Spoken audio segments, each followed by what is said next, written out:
Hi guys, welcome back to my channel. Nandito tayo ngayon sa The Hague para i-celebrate ang birthday ni VP Sara.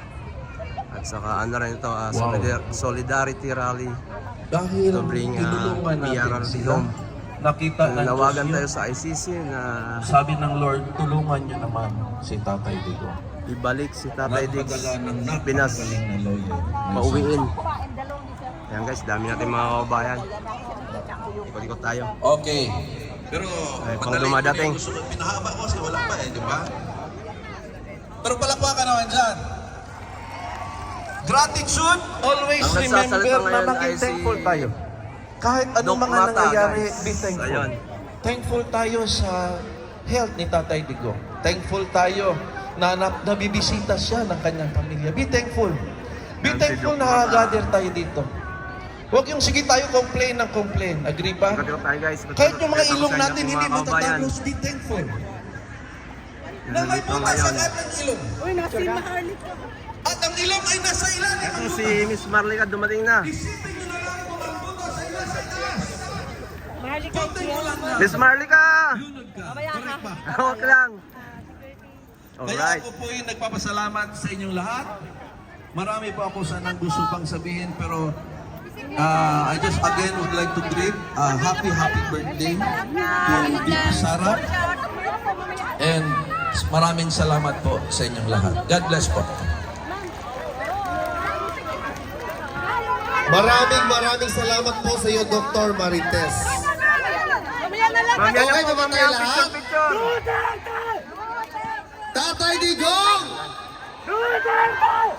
Tatay Digong! Bring him home! Ang susunod po na magbibigay ng mensahe ay walang iba kundi ang counselor from Cagayan de Oro City.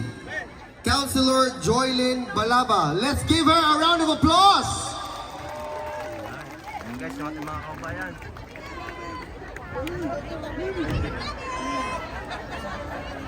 Maayong buntag sa atong tanan.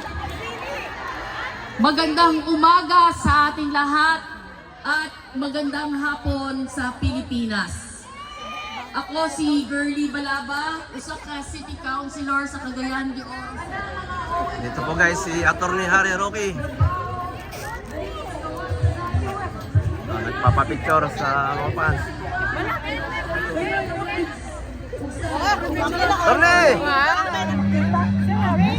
Atty. Nag-viral po yung ating dance move. Message lang po. Nag-viral yung ating dance move last Saturday. Naka 20,000 views tayo. Ano masasabi mo? Dance moves ulit. Alright!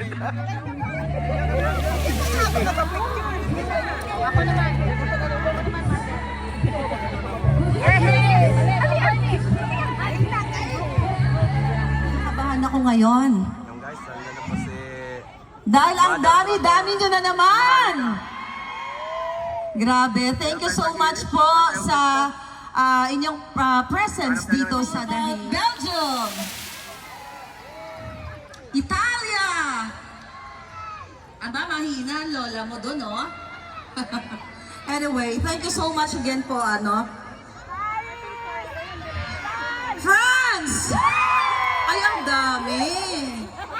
Philippines! Wow! Alright. So, muli maraming salamat sa lahat ng mga Pilipino na nagtsatsaga, talagang nagbiyahe, gumagastos, pinapawisan sa paglalakad para lang ipakita ang inyong pagmamahal, hindi lang para kay Pangulong Duterte, sa family niya, kundi sa mahal na inang bayang tinubuan. Ngayon po, syempre, ang pinaka-espesyal na kaarawan ng ating future President, diba? I-claim na natin yan. President Inday Sara. Alright. Happy birthday, VP Inday. Kung nasaan ka man, naroroon, happy birthday. French fries, yung ice cream po, libre po yan para sa lahat. Kung gusto niyo po kumuha po kayo, huwag po kayong mahiya. Sa ilalim ng puno guys. Ating mga ibang kababayan nagpipiknik. Laking puno. So yun po yung isang reminder at ngayon po ang magbibigay na naman ng mensahe para sa atin ang nag-iisang help me welcome him, Attorney Vic Rodriguez! Ayan guys, nandito si Atty. Vic Rodriguez magsasalita. Oh, ayos.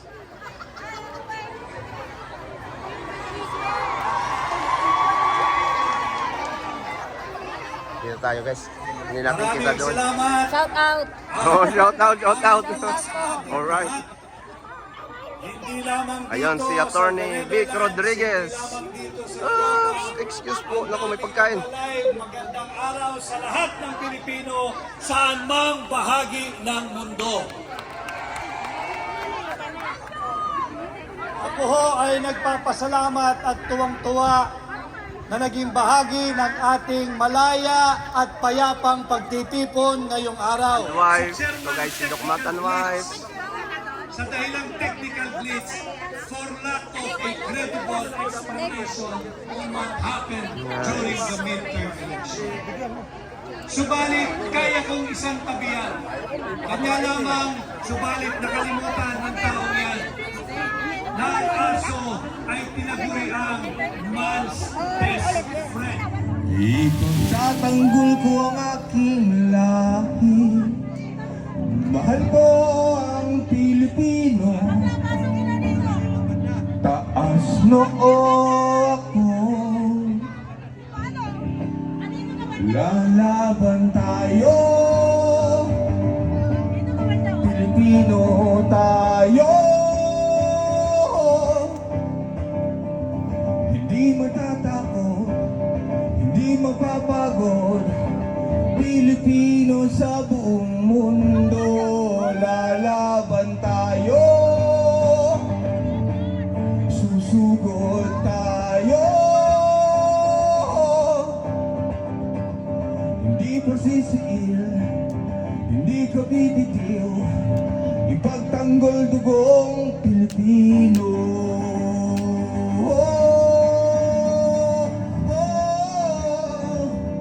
A person, sabi nila, pintig mo siya. Yan, free french fries ulit kay ate.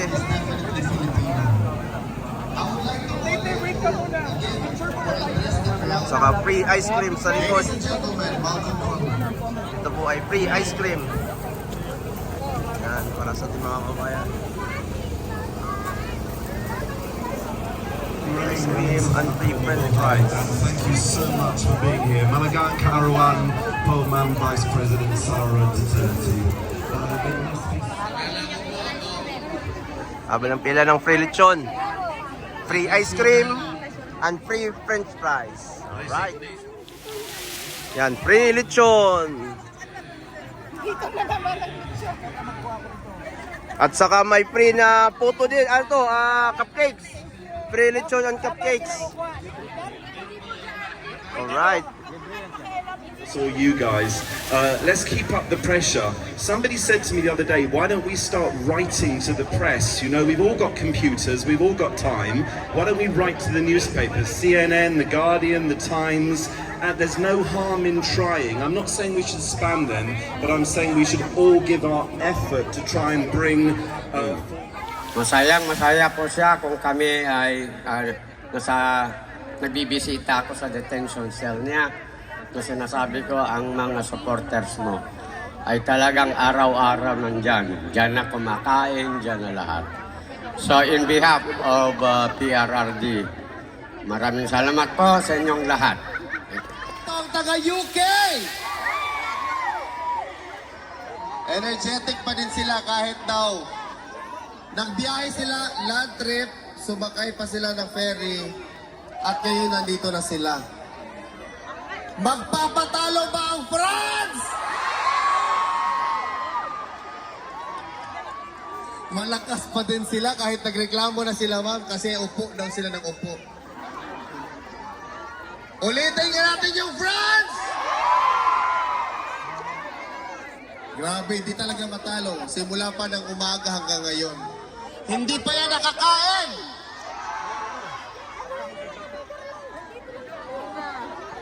Paano naman yung mga taga-Netherlands?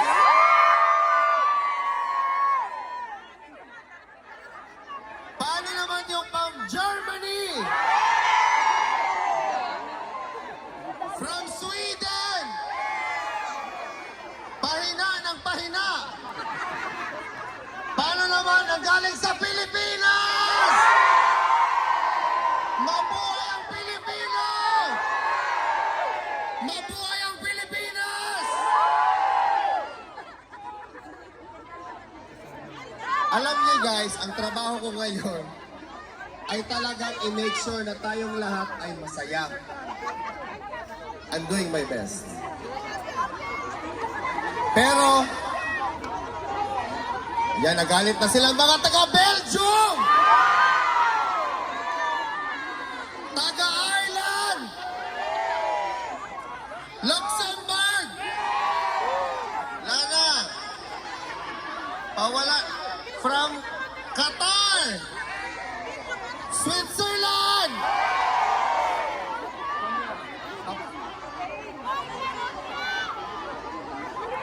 From Spain!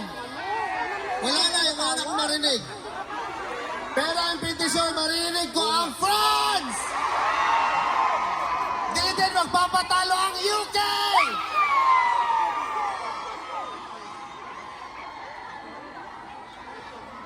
Paano naman ang from Norway? Wala na, nag-join forces pala ang UK at Norway. Hindi na natin malaman kung ano talaga. Huwag naman tayo magpatalo home court dito sa Netherlands! I-try natin ulit. From the Netherlands! Papatalo ba ang France? Hindi talaga matalo ang France, guys.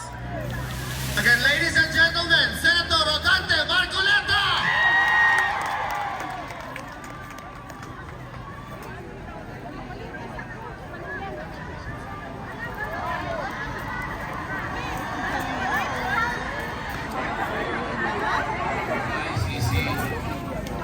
Payagan nyo sana ako kahit ilang minuto lang makausap ko ang dating Pangulo ng Republika ng Pilipinas.